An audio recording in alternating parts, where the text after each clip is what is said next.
everybody for showing up, and we're going to have a lot more people as time goes on.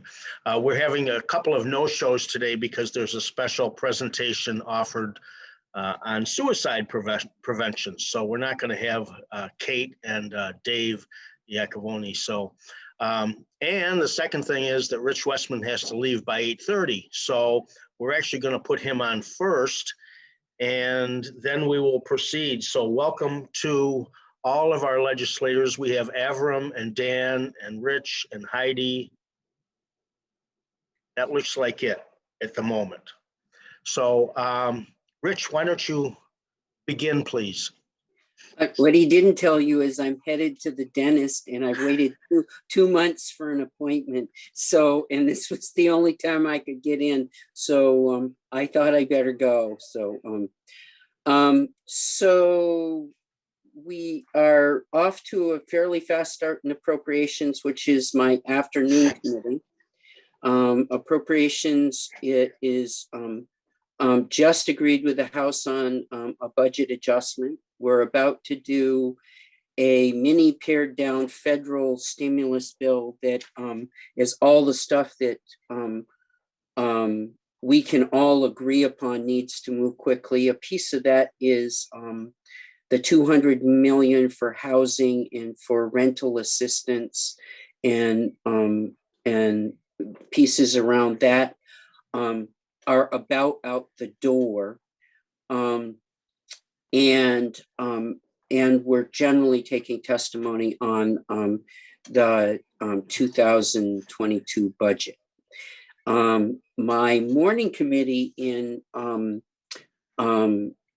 natural resources, we're taking a lot of testimony on the governor's proposal to put 25 million, which is mostly into weatherization. And we've been taking testimony from the community action agencies, Efficiency Vermont, and VHFA, because 16 of the 25 would go to VHFA so they could bond, which would create a package of, we've heard as much as 30 million to help more middle income people with weatherization projects. There's also 10 million for a total of 35 that the governor put in one-time funds into help creating a community solar projects around the state, which would mean that, and it's kind of mimicked often what Vermont Electric Co-op has done. And what it would do is site solar projects in places where we really need power, and allow anyone from any place in the state to buy panels within the project and net meter, which is really important for renters that have limited ability to do to buy into solar. So that's generally what we've been doing in the Natural Resources Committee. Is that it, Rich? That's your? Yep, that's it. All right. Thank you very much. I'd like to give everybody an opportunity to ask Rich questions because he is leaving. First, let me welcome Lucy Rogers, who's one of our other legislators who joined us a little after Rich started. So welcome, Lucy. Are there any simple questions for Rich before he leaves? If not, we'll move on to let's move on to Dan, since he was here first. Morning, thank you. So in my committee, we've been working on for the past basically week and a half, 2 weeks, it seems, the budget. So we got the Agency of Human Services budget that came to our committee, and then we write a letter to the House Appropriations Committee, talk about what we like, if we see any things that have come to our attention that maybe need to be modified a little bit. So we just kind of give them a general overview of what we see in the budget that should either be increased spending on it or decreased. So a couple of things that came up I had the Family Services Division, and there's a transportation proposal to merge a couple of the ways we provide transportation, and then basically put it out to bid. So we had some concerns about that, and we're concerned about the reflected savings that they're projecting it will bring. So that was included in our letter, which you can see on our Human Services webpage. If anyone wants, I'd be glad to send them the link. And we also were concerned about the reimbursement rates for foster care. And so we asked that the Appropriations Committee put some language into the budget that really looks at what we're reimbursing families for providing foster care. So those were the two things that came out of ours. And some of the other highlights was an increase in spending to recovery centers. They've been under a lot going on in the recovery world. So making sure that they have the adequate support. And then we also asked for an increase in the Choices for Care, which is a bill in our committee also that makes sure that the agencies that provide services to older Vermonters, home and community-based providers, are adequately funded. So those are just some highlights. There was lots of stuff in there. So, but this week, we're going to be spending for the next couple weeks on a childcare bill that's in our committee. We're going to be voting that out next Friday. It's really kind of a rework of the whole childcare financial assistance program and how childcare is delivered. So we started hearing some testimony on it this week, and that will continue for the next 2 weeks before we send the bill to, it's going to go to a bunch of different committees. So just leave it at that. If anyone has any questions, glad to answer. Thanks, Dan, very much. Avram, you are next in line. Okay. Good morning. I am on the House Energy and Technology Committee, and so are the two other representatives on the meeting who have not spoken yet. So I'll try to leave some room for them to say things about that as well.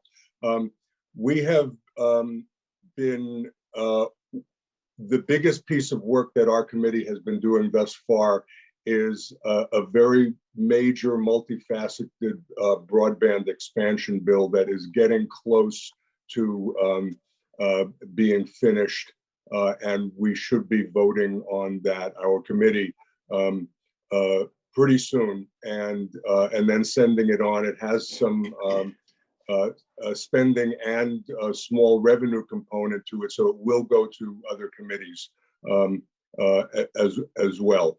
And I'll just say it focuses a great deal on the communication union districts around the state now, including in Lamoille County and the Central Vermont area.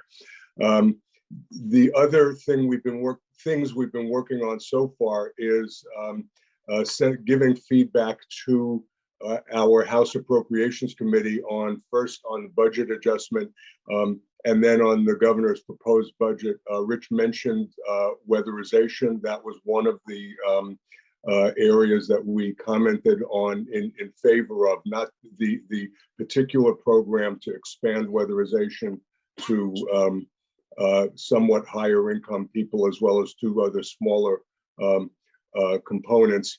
The very largest piece of what we commented on, it was the Agency of Digital Services, about $53 million for work on the state's various IT systems in state government. And we all know that that needs a lot of work and a different way of funding them. So that's where what we've been doing. We know that the Senate has taken the lead on working on weatherization proposals, and we expect that will land in our committee once the Senate has sent us something. And I'll just stop there. Thank you, Avram. Heidi. Okay. This is Heidi Scheuermann. I represent Stowe, and as Avram said, I'm on the committee with Avram and Lucy doing the Energy and Technology Committee, focusing mainly on the broadband bill, but also on the letter to appropriations for their budget bill. I will just take some time. I'll let Lucy talk about the rest of the committee work in more depth, but I'm also the chair of the Tourism Caucus, and we've been working consistently. We meet every Friday morning, and we've been hearing from lots of different things. One of those was last Friday. We heard from the events and lodging industry, and really what their frustration. Obviously, we can talk till we're blue in the face about the impact this pandemic has had on their industry and the hospitality industry in general. But how do we move forward? How do we reopen? And that's what we focused on Friday, and their frustration with the lack of a plan to reopen for spring, summer, and fall events, and then even winter events. They continue to get cancellations of weddings because we just don't have any idea we don't even have anything. We didn't even have anything at the time with regard to summer, just like we had last time. Even last summer, we were able to host some events, 75-person indoor, 150 outdoor. But we didn't have any indication that anything was coming along down the pipeline, even though we've got the vaccine rollout happening. Our positivity rate is down, and we're really hopeful. So that was early Friday morning. It was a great meeting. You can view it all on YouTube, by the way. We have all of our meetings up on our YouTube channel. And following that meeting, it was decided that the Tourism Caucus was going to request a meeting with the governor and Dr. Levine to talk about this and to push for a reopening plan. We weren't asking to reopen. We wanted a plan so that events organizers, so that lodging and event organizers could give more predictability and confidence to the people, the weddings and the other events that might be coming. We sent that request right away and started working on a letter that would also outline our requests as a caucus. And we actually, we were pleased that late that evening, well, it was about 6:30 or 7 o'clock that evening, the ACCD secretary sent out a memo to our tourism industry and the events with regard to events, talking about event planning and guidance. It doesn't have the specifics we were looking for, but it does say that that we can expect that things will reopen at least to where they were in August of 2020. And so that gave our events industry some measure of confidence, but we're looking for more. So we're hoping that we can actually get this meeting and also do a letter from the caucus, because we're looking for real specifics about timing or what metrics we're going to be using to ensure the safety, but also be able to reopen. So we're looking for more specifics, but I do have this memorandum that came out Friday night from ACCD, and I thank the events group who was with us and really talked about the urgency of this, so that they can start booking events, so that they can start telling people who might want to cancel their events and ask for their deposits back, that they won't have to do that. So we're still looking to do more this week, and hope by March 1 we will have a real reopening plan out there for folks, and that's what we're going to look for. So that's what we're focused on right now, and I think that's it for now. Thank you, Heidi. Lucy. Thanks. Good morning, everybody. I'm Lucy Rogers. I represent Waterville and Cambridge. I am on the Energy and Technology Committee along with Avram and Heidi, and I will spend my time talking about just the broadband bill, which is the biggest piece that the committee has been working on. And usually I come to these updates with 5 or 6 different topics or bills that I've been following really closely, but I will say the last month I've been completely narrowly focused on this broadband bill, and I think it's extremely important, and it feels like a worthwhile way to be spending my energy. And our committee has been meeting an hour earlier in the morning, staying an hour late at night, having different homework for each committee member every single evening. So we've just been very, very focused and putting many hours into this. In the governor's budget, the governor had recommended $20 million to broadband, generally to broadband work in Vermont. Our committee is recommending about 30 million, which is an enormous investment, but it's also, we're being very thoughtful about how to make the money go as far as it possibly can. And so our vision is high-speed internet to every E911 address in Vermont. And we envision this as fiber optic cable to the home, to every home in Vermont. And in building a fiber optic network, there's kind of two phases. There's everything that happens up to the point where you're actually stringing fiber. So that's, designing the network, figuring out the pole routes. There's a bunch of work that has to happen before you're physically stringing fiber. And then there's the second phase, which is the construction. And so our committee kind of is approaching these two phases separately. And we're saying, so for the pre-construction phase, we will allocate a certain portion of money, which is a small portion of the 30 million. It's about 4 to 6 million. We'll allocate to grants to assist with this pre-construction phase. And then everything afterwards for the construction will all be as loans. And the reason is, even though it's not in any way profitable to build a fiber optic to the home network in rural Vermont, it should be able to, if it's done in an intelligent way with a plan from the very beginning, as opposed to done in kind of a haphazard here and now here and now here way. If it's done really intentionally, it should be able to pay for itself, even if it's not overly profitable, through the monthly rates that people are paying for their internet. So in creating what we're calling a revolving door loan fund, we can be using this money as kind of seed money to loan it out, and then have it paid back as the network gets built and people start to subscribe, and then reloan it out to another area in the state. And that way, it's a way to make the money go further, and work towards really reaching all corners of the state, rather than just investing in one small project in one part of the state. So that's kind of the financial piece of it. And with broadband right now, the financial piece of it is really what it's coming down to. So that's what we've been spending the most time on. But the one other thing I will say about our broadband bill, I think Avram mentioned that we're focusing on these communication union districts, which are towns that have bound together in order to work towards better communications infrastructure. And last year, when the legislature left last year, I believe there were 3 or 4 in the state. And now there's 9 that cover most of rural Vermont.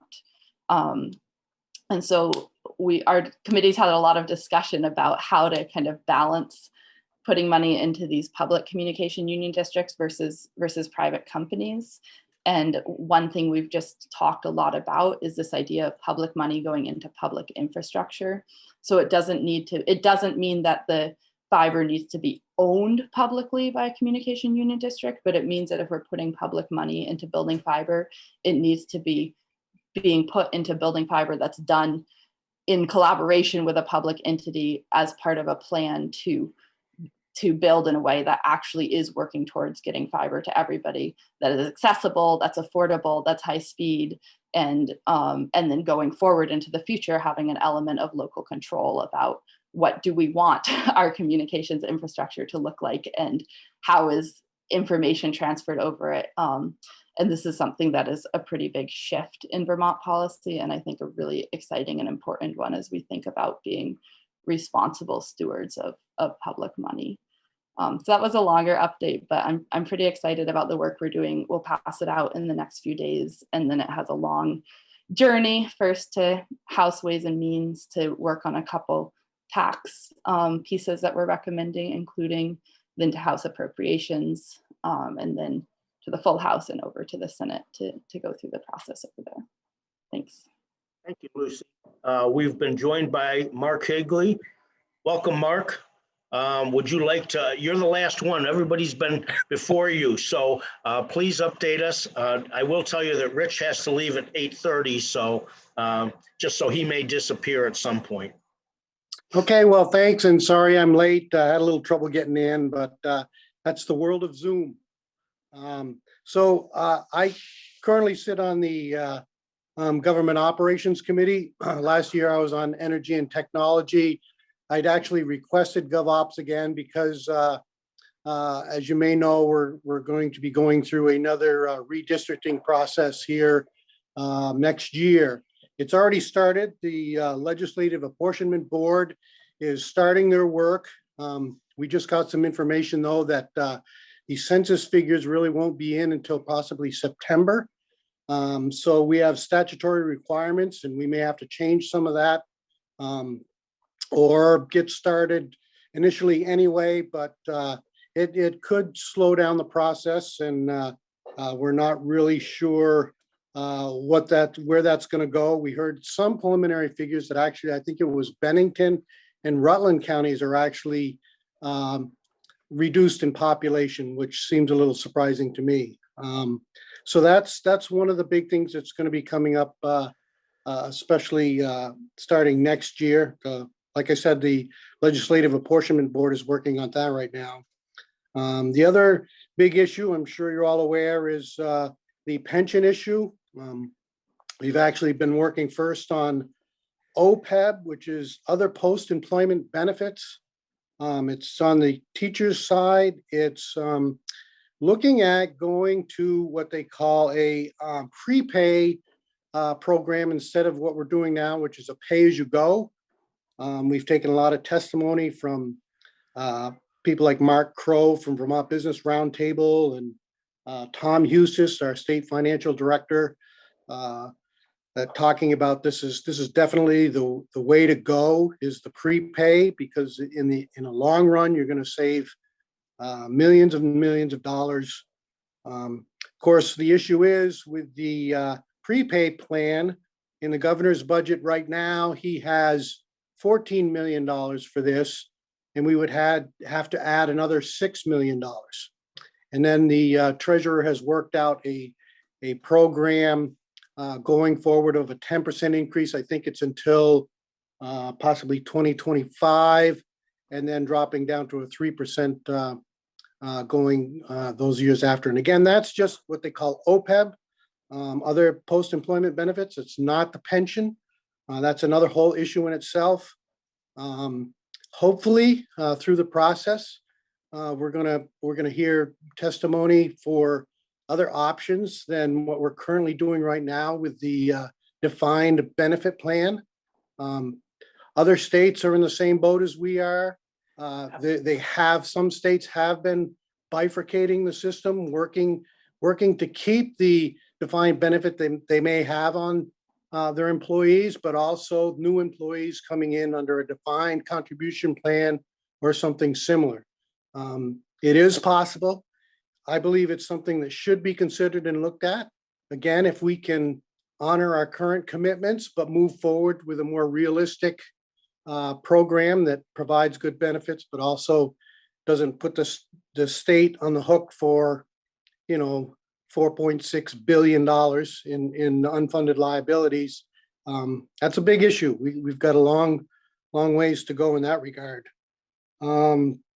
I guess the other big issue that came up was creating the Agency of Public Safety. It's something that's been talked about for years.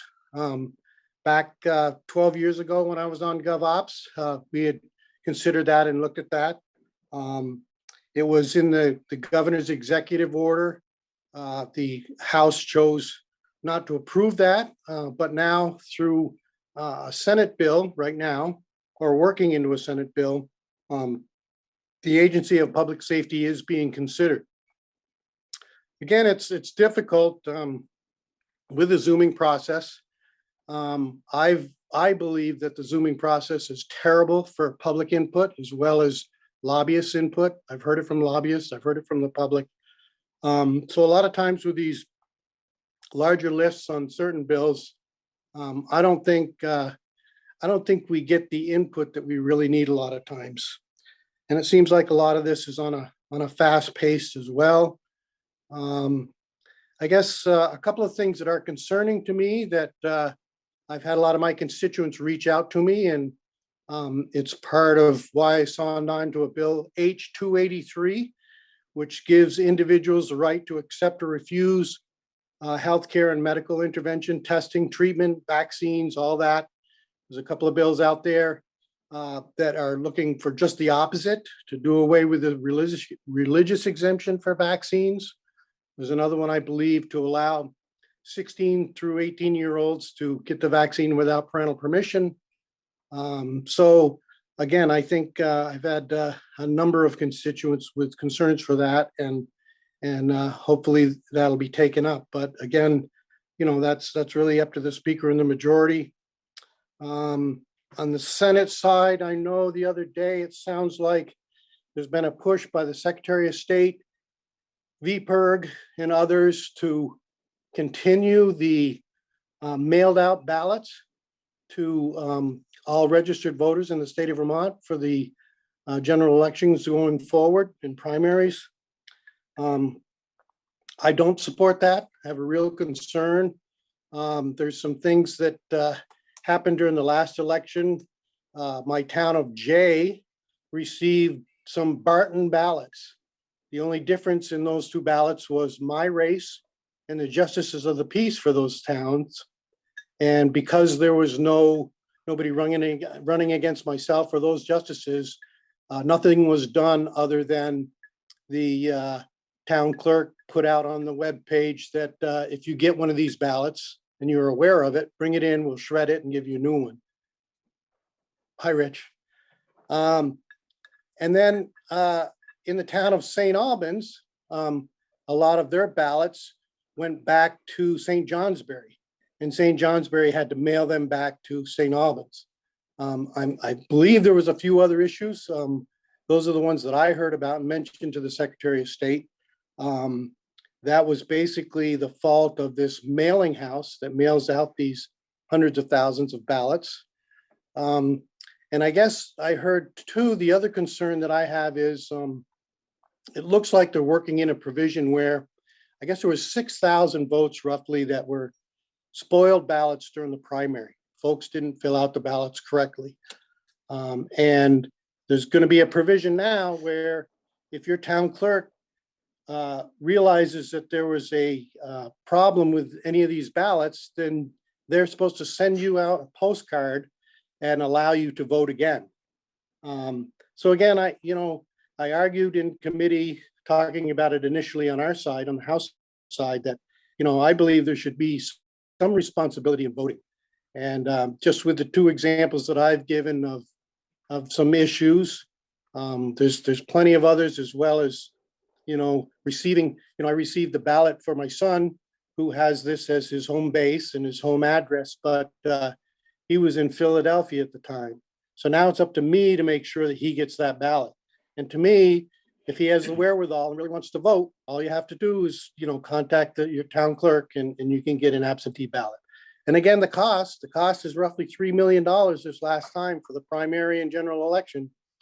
And, again, we're looking at a lot of increases here that I think the legislature has been ill-informed as to what some of these programs and new programs, new policies are going to cost. I mean, I can give you one example. The Global Warming Solutions Act, which it was in my committee, worked on it 6 weeks last year. The administration came in time and time again and said that there's no way we can do what you're asking with the money that you're asking for. And lo and behold, we passed the bill, and during the budget adjustment, there was another $1 million that was allocated for just that, so that the administration can do what's needed to meet the first benchmarks. Another example is the Criminal Justice Council was created last year. All of a sudden now, there's 5 new positions to keep that going. We're talking millions and millions of dollars here, and I don't understand where the breakdown is to creating these programs, new committees, new commissions, whatever they are, and not understanding what it's going to take to get the job done. So I guess that's just a brief few things that's going on, and I appreciate the opportunity to talk about it, and yeah, appreciate being here. Thank you, Jeff. Thanks a lot, Mark. Thank you very much. Okay. We can open it up to questions. I think there's a couple ways of doing it. Raise your hand physically, raise your hand electronically, and shout. That's the third way. I know my priority, and I've been working very closely with Dan and with Dave Iacovone, is Choices for Care. So I'm a strong supporter of, and I'm amazed at the competing priorities for money. And I cannot imagine, even though I consider myself somewhat of a budget expert, I cannot imagine juggling all these priorities. So my priority is Choices for Care and getting money to residential care homes to pay the cost of caring for elderly. But there's no question there. So I'll open it to questions.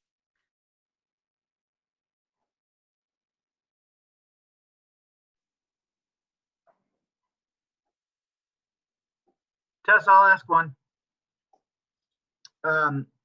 So maybe, so I heard a bunch of stuff, and thank you all for those reports. And I think, Mark, just to kind of segue off of your closing comment, it sounds like that, there's been identified a lot more need than there perhaps is means, which I think, all of us can relate to. That's been a growing problem in Vermont for many, many, many, many years. I'm just curious, is there an estimated quote unquote gap right now? Do you have a general sense overall of what that difference looks like based on what people are requesting versus what our revenue projections are, and how might that impact tax rates and things like that in this next budget? To anybody, not just Mark, but anybody that may have any insight into that. I'll just, we really, frankly, we don't really have a money problem this year because we have so much one-time monies.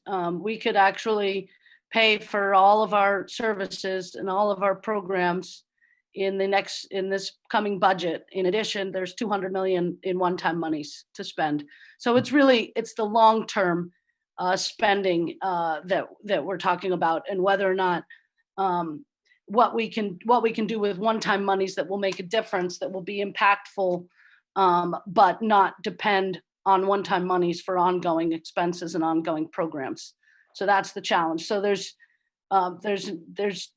not a concern really with this year's budget. Frankly, we've got plenty of money, so it's really the long-term stuff, Dave. Okay, thanks, Heidi. Mark? Thank you.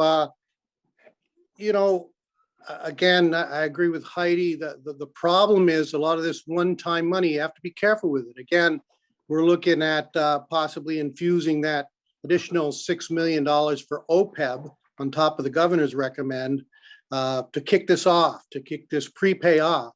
Well, that's fine, but again, the next year there's a 10% increase on that $41 million total. So regardless of whether or not you kick in some one-time money going forward, for at least prudently, I believe, financial prudency calls for considering that. Where is that money going to come from in those out years? This is critical with using this COVID money. Thank you. Yeah.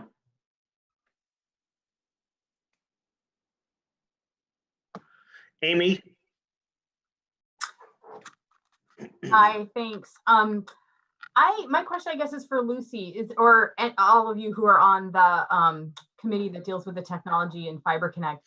Is there a timeline for that? I can't imagine that it's going to be real quick, but I live in Lowell and I feel really excited, but I'm also eager to know when this might happen. Yeah, thanks. I can answer and then anyone else can add. So with the work that's going on with the communication union districts, and Lowell, I believe, is a member of Northeast Kingdom Communication Union District. The communication union districts are at different places with their business plans.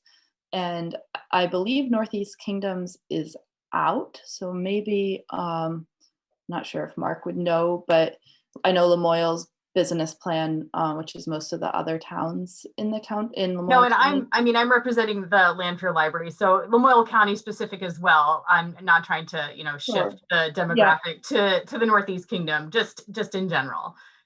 Yeah, so Lamoille's business plan is going to be coming out within a couple weeks, and that's all part of this pre-construction cost, which is the design phase. A lot of the communication union districts have prioritized building out the least served towns first in their districts, which I think is not only kind of a fair way to approach it, but also actually a financially smart way to approach it, because you're building out the towns where you can build out every single address in the whole town at once. And then you're going back and kind of looking strategically at, okay, this town is partially covered.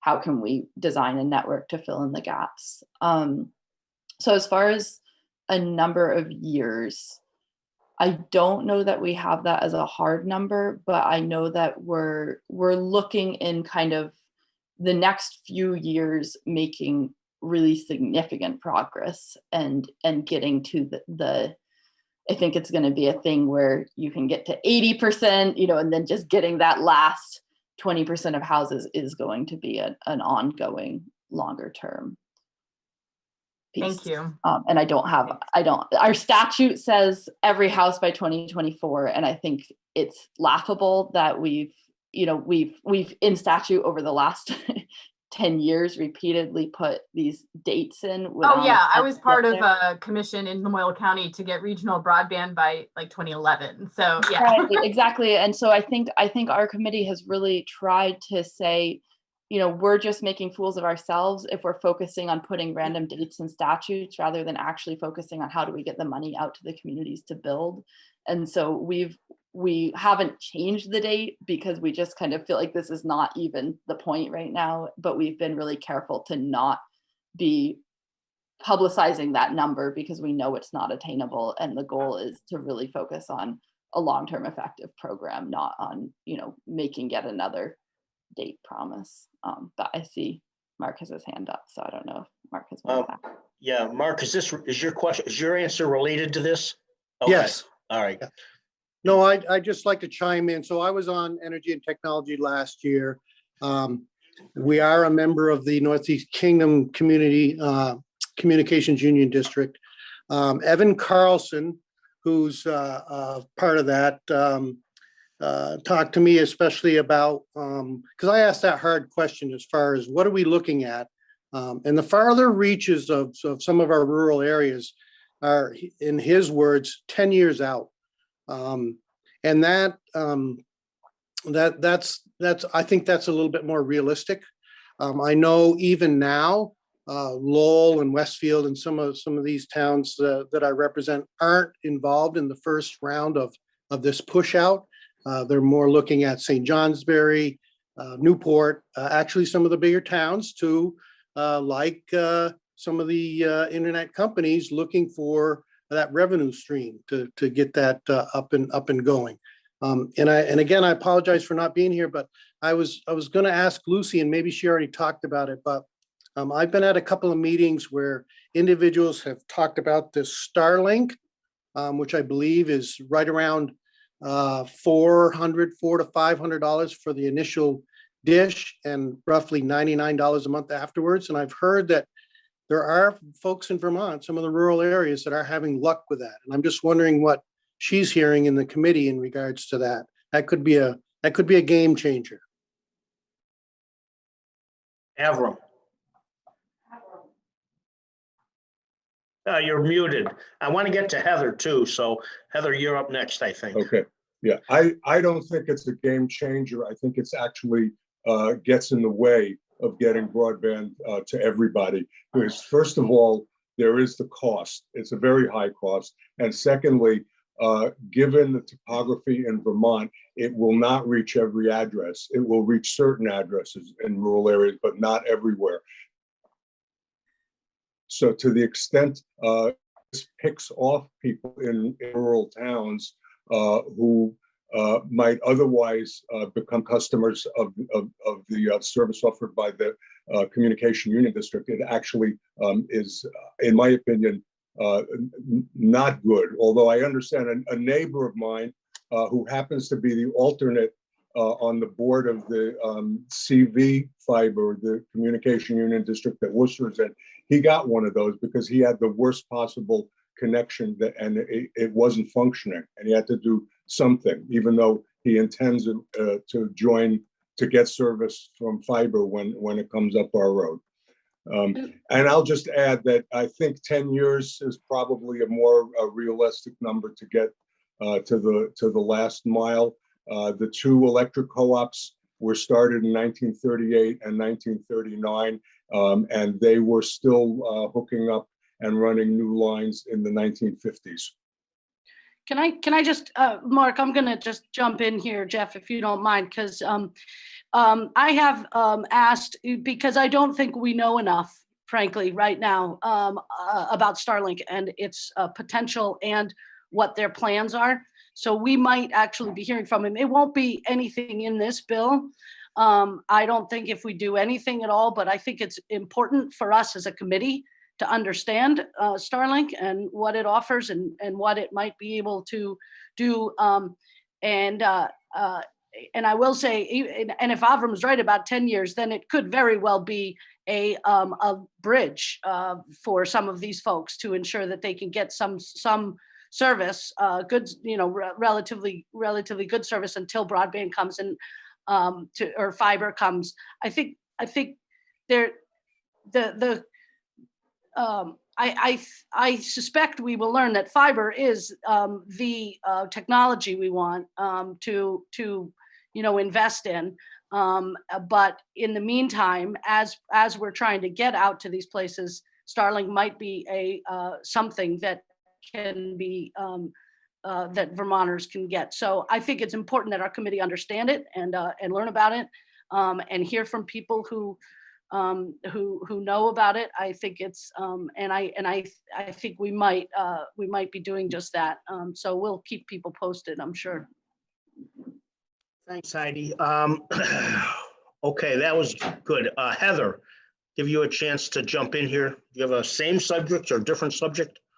Well, it's interesting. It's a similar subject for me in that I'm a working mom in Cambridge with 2 kids trying to, usually with the exception of vacation week, trying to be involved in school and on meetings on Zoom, and I don't have enough bandwidth here. So these issues ring very true to me personally. But I actually would like to, and I really appreciate all the attention on it. It's really, really critical as some of the other human service type issues that I tend to work on. For those of you that don't know me, I'm Executive Director, Heather Hobart, Executive Director at Lamoille Restorative Center. I also, since COVID hit, have been sitting on what we have referred to as our incident command, which we built. It's a FEMA-like structure that we built in March last year, almost a year ago. And the focus really has been around health and human service areas, specifically employment, mental health, substance misuse, medical, housing, and food. Many folks on the call have all had pieces of it. And I just want to really quickly share my screen to show you for those of you that haven't seen it, this is our org chart. See if I can make it smaller. And I only am showing this to you to show you the number of people and organizations that are involved. There are over 40 people, over 30 organizations, health and human service organizations. And really we're focused on those 5 green blocks on the bottom left: shelter, medical, employment, food, and mental health and substance misuse. And I won't bore you with all the details of it, except to tell you that we are every 2 weeks, we roll out different objectives and focus on those objectives. And a few of them that we focused on specifically are the housing, the unhoused in our community. We have over 120 people that are now housed. and their complex medical needs are being met, and many other needs, all with organizations working with them and going to them. We put out 75 business reopening kits for businesses to have hand sanitizer and touchless thermometers and those sort of pieces with the help of our employment team. And we also, our community has had one of the lowest, as you all know, positivity rates for COVID, which I really attribute to the way we have rolled out information, which is why I'm talking about all this. I am hoping that I really every week tune into, each of the representatives and senators' newsletters. And it would be great if each of you could reference our newsletter, which I'll share right now just to show you what it looks like. There are 500 folks who receive this newsletter. It's just a couple pages, very succinct. And we focus, on certain areas, specifically vaccine, quarantine, and testing. This particular newsletter goes out every single week. This one's focused on racial equity as well, workforce development, homelessness, really, really succinct information that you all might want to be referencing. So if you're interested in getting on that newsletter email list for us to be sending you the information, please just throw your email in the chat. And likewise, I would really encourage you to be checking out the newsletter to be sharing out to all of your constituents, because it, as I said, reaches everyone from Amy and other librarians to the pharmacists to every town emergency officer. So it's very broad reaching, and we're happy to share the information out. Thank you so much. Thank you, Heather.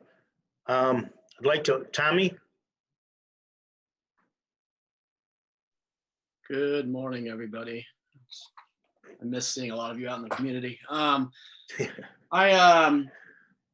have two questions. I'll just ask one first, and then if I have another chance, I'll ask the second one. But I was reading that today that the Vermont State Colleges is, prepared to come up with a plan to unify all of the colleges into Vermont State University. And it's we all remember last April and May with Jeb Spalding's really super popular idea, and then the fallout from that. Just I'm wondering where we are with that unification process and with the funding. I know the governor, recommended the $30 million regular appropriation plus $20 million in one time. Is that kind of where we're at still? And particularly with you legislators that are close to the college and anybody else, kind of a a temperature check right now.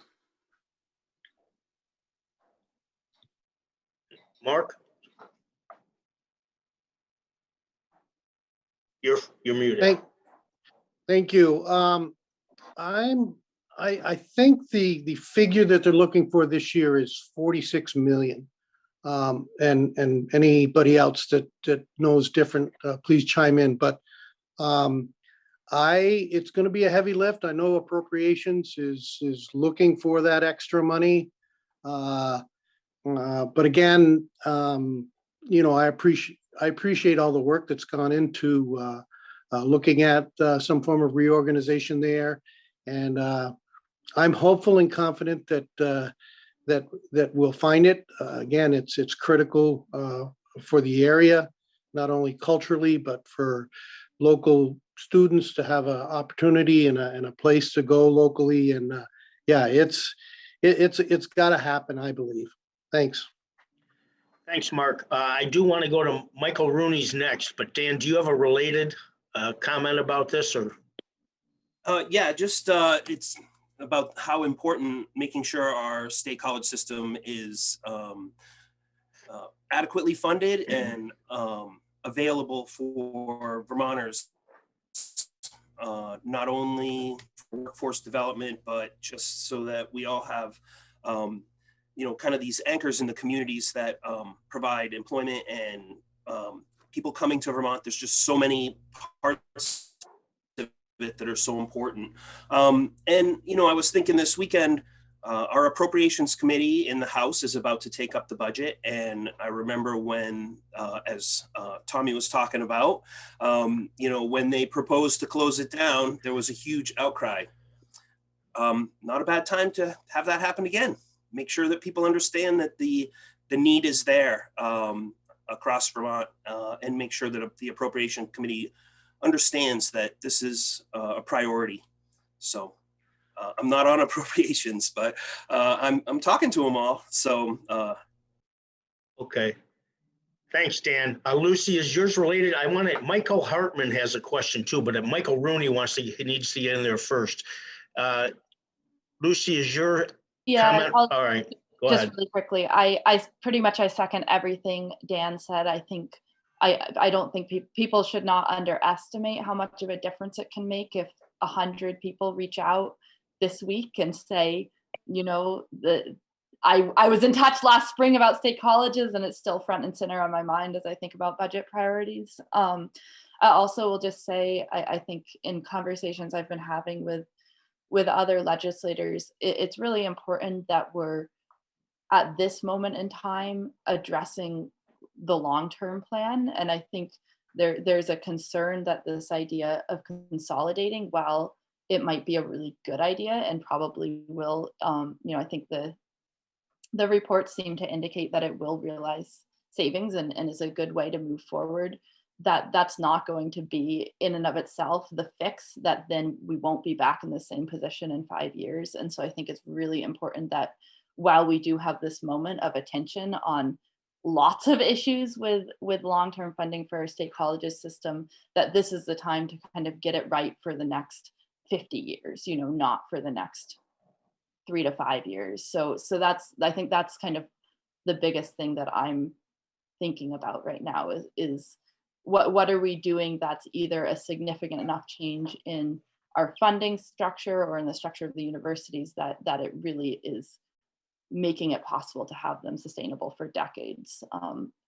And I think the consolidation might be a part of it, but I'm not convinced that that's the thing that's going to change the whole landscape. Thanks. Heidi, did you have a related comment? I do. I just want everybody to understand. I would say that Lucy is correct, that it's not the only thing that's going to bring things together. But there was another report, the second of 3 that is coming to us from the National Center for Higher Education Management Systems, and that was released in February. I urge people to look at that report because it does have a very broad. It has lots of recommendations in order to do this in order to restructure for the future of our state colleges system. It's 140 pages. And it's the second report that is due to the legislature. But I urge legislators and I urge the public to read it because it is not just consolidation. It is a very thorough analysis of where we're at and where we need to go in order to maintain our state college system. So I think that's important. That's the important place to start, and then we can really move forward from there. I think it's a little overwhelming, but it's important that we do that. So, Heidi, how do we get access to that report? I can find out. I'll get it. I'll get a link to you.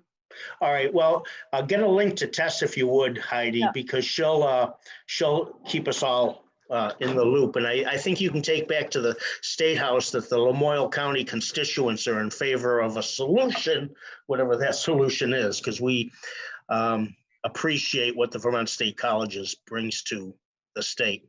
Yep. Michael Rooney. Well, good morning. First thing is not what I intended to start with, but I think it's important to realize that absentee voting has gotten us very high percentages of voters actually voting, potential voters voting.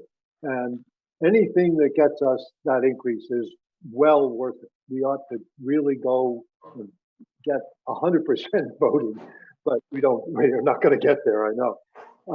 really what I was going after was, getting fiber to the home for everybody and getting real internet. I'm sorry if my audio is not up to par, but I have what the federal government mandates as full internet coverage, which would be 25/3 from Comcast, and they have yet to deliver that. But I will probably not get fiber until that 10-year window that we're talking about, because I'm supposedly covered. My main question is, how are we going to keep the rates that are charged to the individuals affordable? If you look at Starlink is a good band-aid. It's something that can get people covered, but they have to pay $500 for the dish and accompanying software that goes with it, and then they have to pay $100 a month. That is far beyond what a lot of Lamoille County people can afford. How are we going to keep Lamoille County people having affordable, good internet? And I think the only way is, as everybody's been talking about, these communications union districts, these CUDs, how are we going to keep them competitive and able to deliver internet to everybody at a reasonable cost? And every time the House Energy and Technology Committee says, oh, we're going to give you a loan, realize that that rate is going to increase. We're going to charge more. And the federal government, when they give us loans, it's going to increase it that much more. When the bond market gives us loans, it's going to increase it that much more. I don't want our rates to be $100 a month. I want our rates to be $25 a month to start with. It's something like, I don't know if we can get there, but I sure as hell hope we can. So what are you guys going to do on the House Engineering Technology Committee? What are you going to do to push the federal government into rural internetification like we had rural electrification back in the early 1900s? So how are we going to get there? Thanks, Michael. Comments? Avram. I'll go. First of all, I don't agree that financing infrastructure is going to necessarily increase the cost. You mentioned rural electrification. I was the general manager of Washington Electric Co-op for 16 years. All of the infrastructure that the co-ops do is financed, long-term financing, and you get some cash flow going, and you can pay the loan back.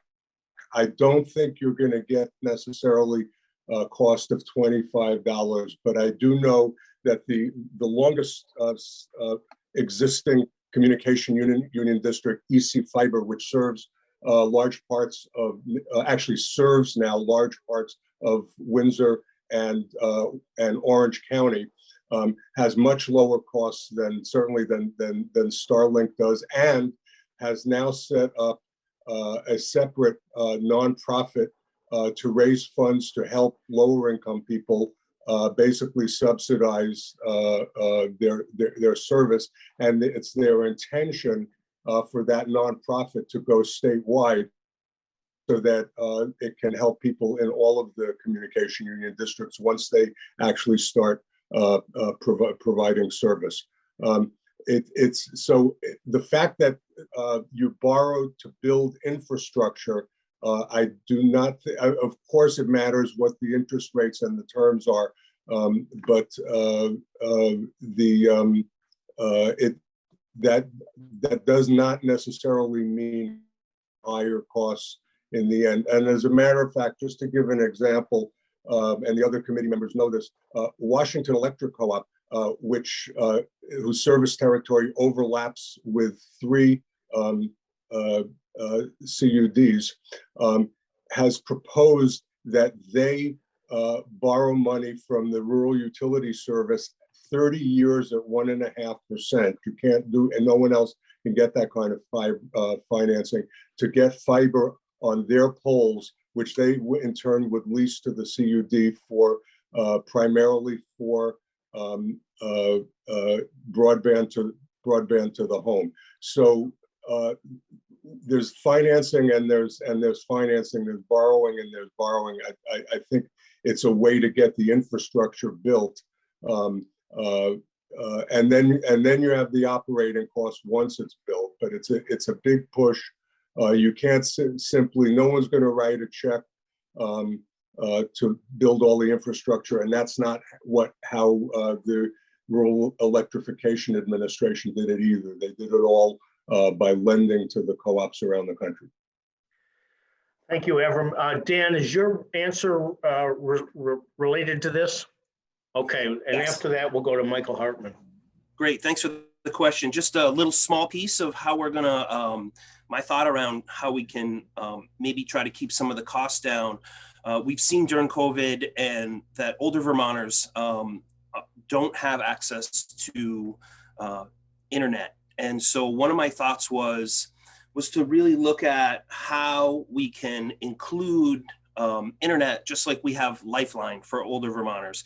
I've reached out to Center for Medicaid and been talking to our congressional delegation as we're looking at rewriting our global commitment Medicaid waiver to allow Medicaid to be people to use their Medicaid dollars to help pay for access to the internet for telehealth, telemedicine, companionship programs.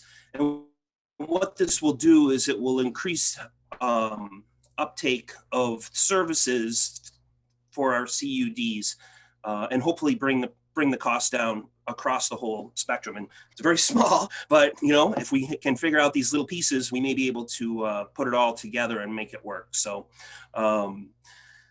thank you. Thanks, Dan. I guess Michael Hartman. Hi, I just wanted to endorse both what Avram and Mike Rooney were talking about in terms of the cost piece.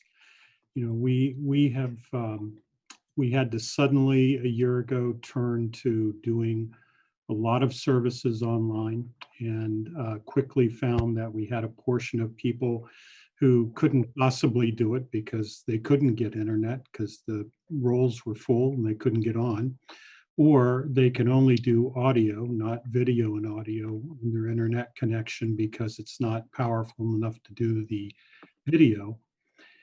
And then because of the CMS changes and rules, we were allowed to use telephone for some people, which allowed us to reach a lot of the rest of the people, although we also have people who don't have telephone or internet in terms of cell phone.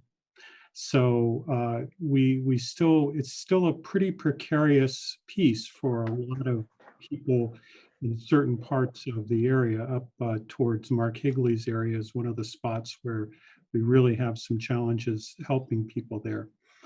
And one of the challenges to this going forward is we're trying to figure out how to build our infrastructure coming out of COVID.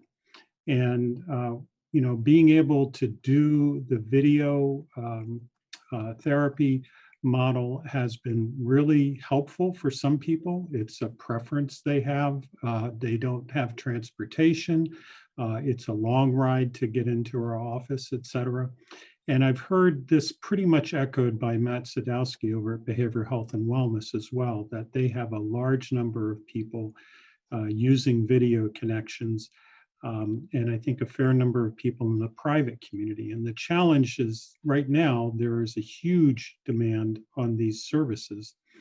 What we've found so far is that we have a much lower rate of people not showing up for appointments, so a much higher rate of people making their appointments, a lot more flexibility in the appointments where people may need a half an hour versus coming in for an hour.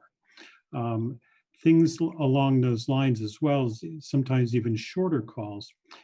But having the video piece is important, but making it be affordable for people is hugely important, because virtually all the people that are having the hardest time are people who really don't have any financial resources. They're on limited incomes, and they're facing a lot of other costs and taxes and other pieces that really would make anything more than $5 to $20 a month, anything over that would probably be more than they could afford. So it really, it feels like, you know, the Starlink is good. Our IT person just got it. It's wonderful. And he absolutely had to have it because of his job. But it gets pretty crazy to think about that being a solution for middle and lower income folks. I think we're really stressed on that point. So I just wanted to share that, as well as just a reminder about housing in general as well. Heather mentioned that we have about 120 folks who are homeless in the community at any given point in time right now. And we've looked at that as probably being 40 to 50 households. And if we could manage to come up with those 40 or 50 resources, a lot of them are just one bedroom or studio apartment needs, we could make some huge gains coming out of the transition from the motels where these folks are living into permanent housing. Because right now we're all concerned that we're going to hit a cliff here where suddenly that federal dollar goes away and these folks are back living out on the street. And, you know, we've had some really significant challenges of serving this population up until the last year. Now they're all living primarily in 3 locations around the county, and we've actually been able to do a lot of things to improve their health and well-being.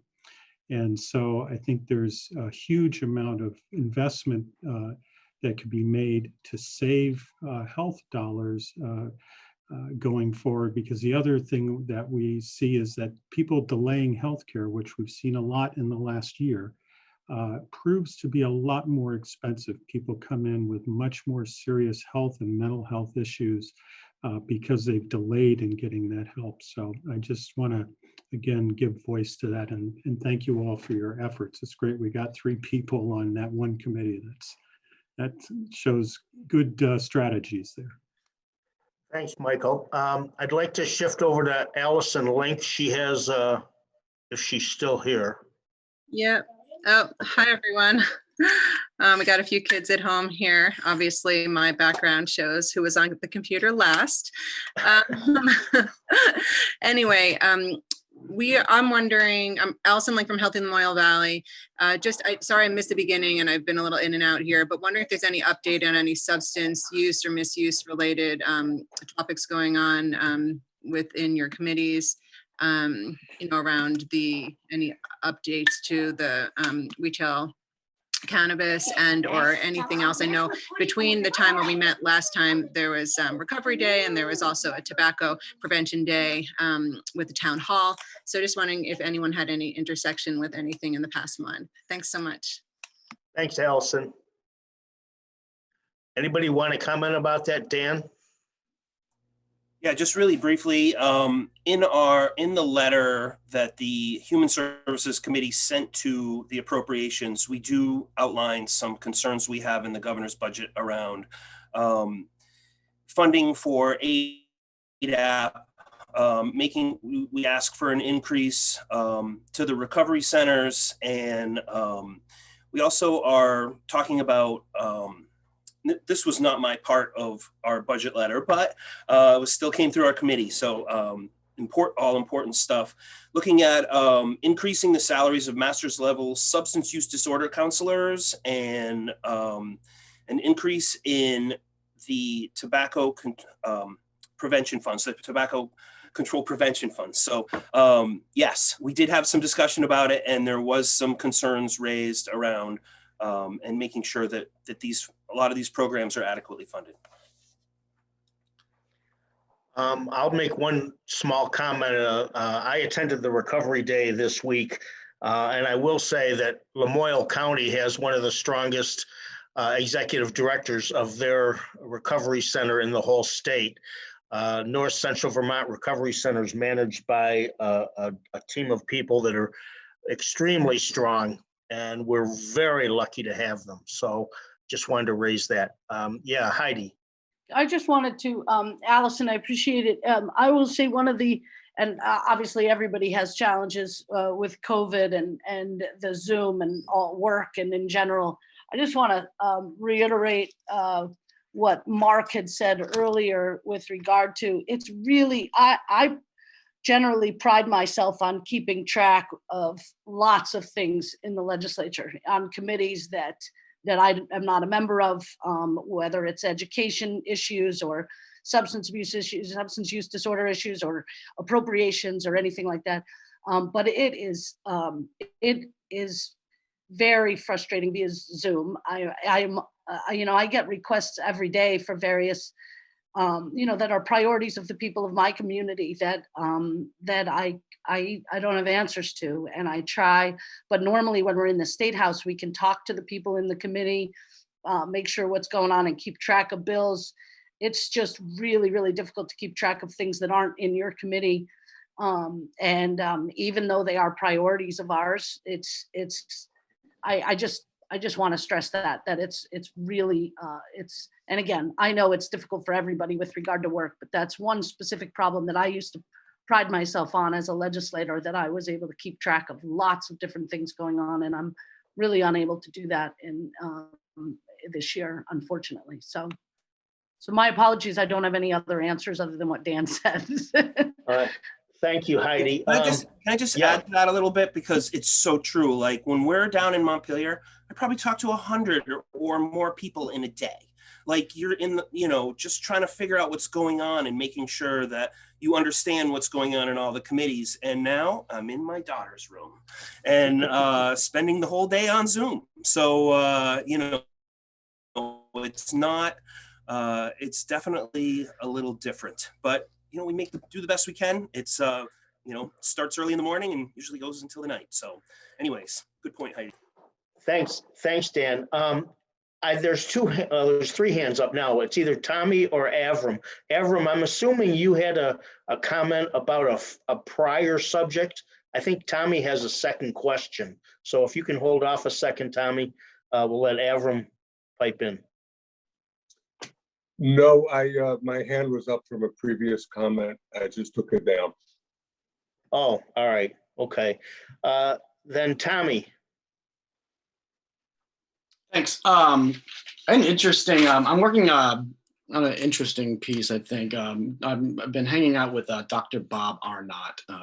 People remember Dr. Bob from the TV probably, but he's got an interesting kind of what he sees as a sleeper issue in the pandemic, which is air quality in buildings, ventilation. And he's been going around, you see him going around to just about every building and so taking CO2 measurements, which is increasingly seen as a marker for, sorry, my cat is trying to hog the spotlight, increasingly seen as a marker for air quality in buildings. The New York Times last week kind of highlighted that the CDC is really being urged to take air quality in buildings into consideration, not just for COVID, but for future seasonal flu or any other type of H1N1 or novel coronavirus going into the future. And I just didn't know if that's on the radar when it comes to public buildings,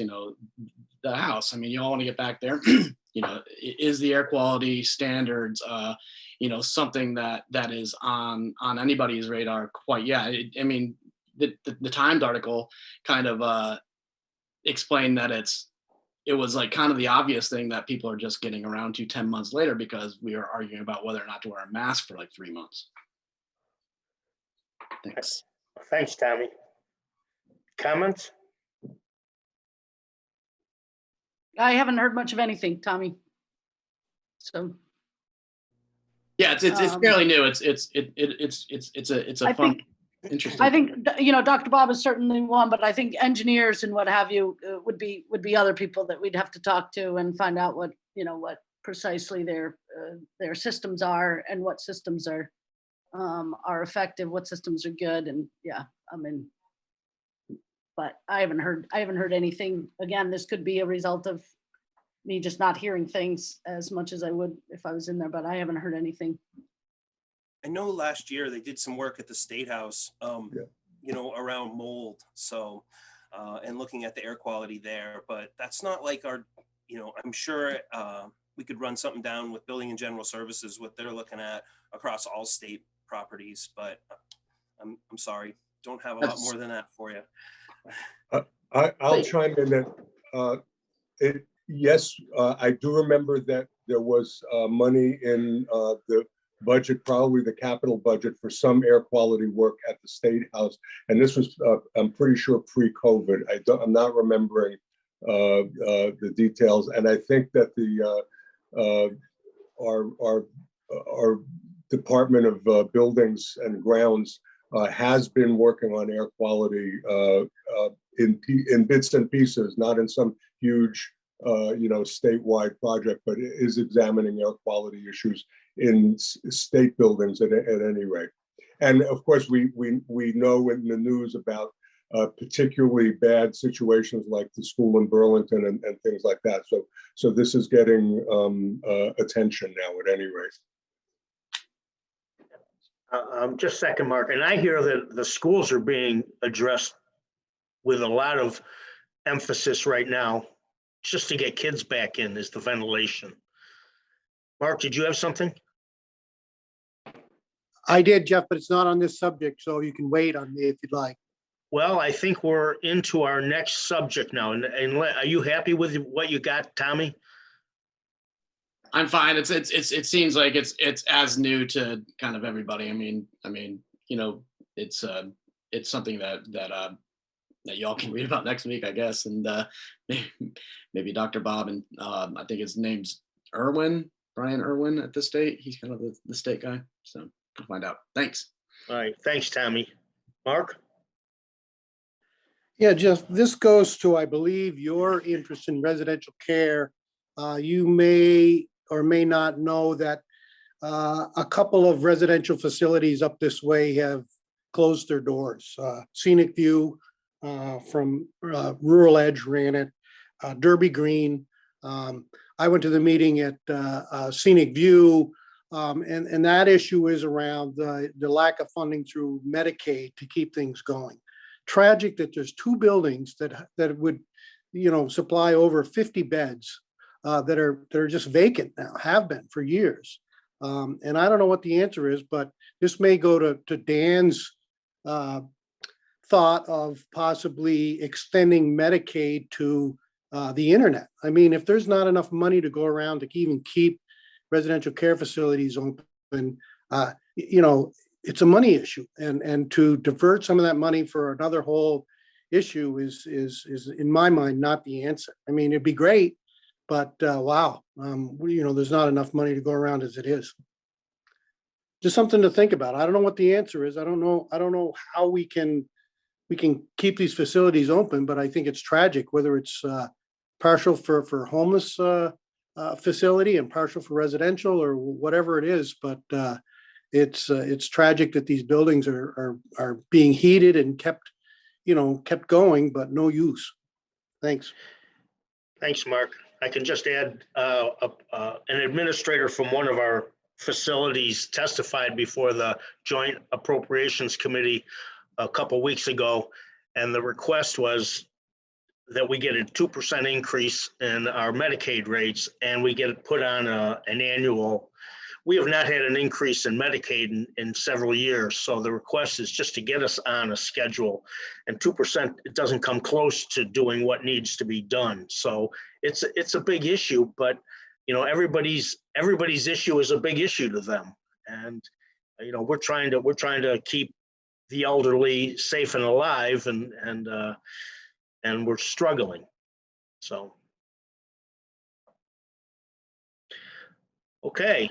We're open for questions. There are no hands that I see.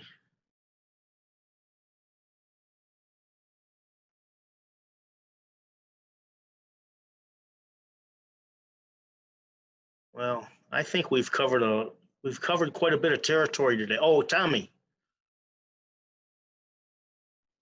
If we're just filling up time, I missed the first 5 minutes of the thing, but I didn't know if last 2 years ago, 3 years ago, we had Route 100 between Waterbury and Stowe paved, and then last year Stowe to Morristown. I didn't know if there's any big road projects that Lamoille County or any people in your district, Route 100 to Lowell, Route 12 to Elmore, Worcester, et cetera, on the radar this year. I see Dan looking it up, so I'll I'm let him looking it answer. up. when he finds it. Yeah, give me a second. There are. I'd be glad to send it to you. The paving schedule for the upcoming summer. Hang on, I got it a couple days ago. I asked for it. Bear with me one second.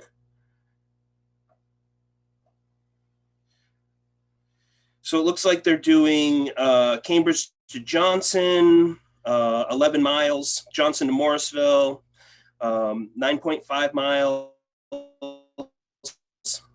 Route 100 in Stowe, a 7-mile section, Cambridge, another piece in Cambridge up by Smuggler's Notch, and then up in Eden, 4 miles.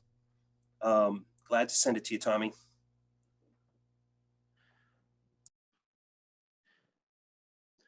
Well, in my opinion, this has been one of the most productive meetings we've had. So I'm really grateful to everybody who shared, asked questions, and certainly to our legislators who took their time to keep us informed.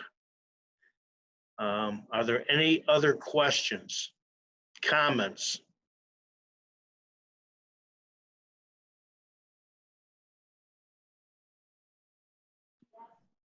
Looks like Mark. Yeah. Oh, Mark, yeah. This is more of a comment for all you folks that love and adore covered bridges. There's an effort up here in Troy, as you can imagine, to rebuild that covered bridge. It sounds like the select board's on board. They're maybe looking at a few changes to it, which might create some Department of Transportation look-see, but yeah, there's always something that folks can help out with. But just a public announcement. Thanks. Thanks, Mark. Tommy, did you have one more thing?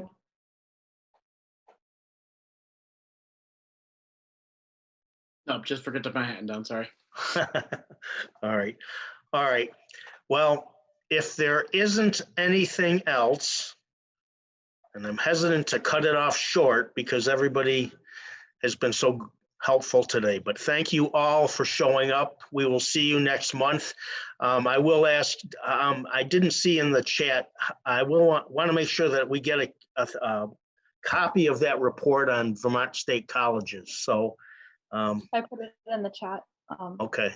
All right. I'll repost it right now.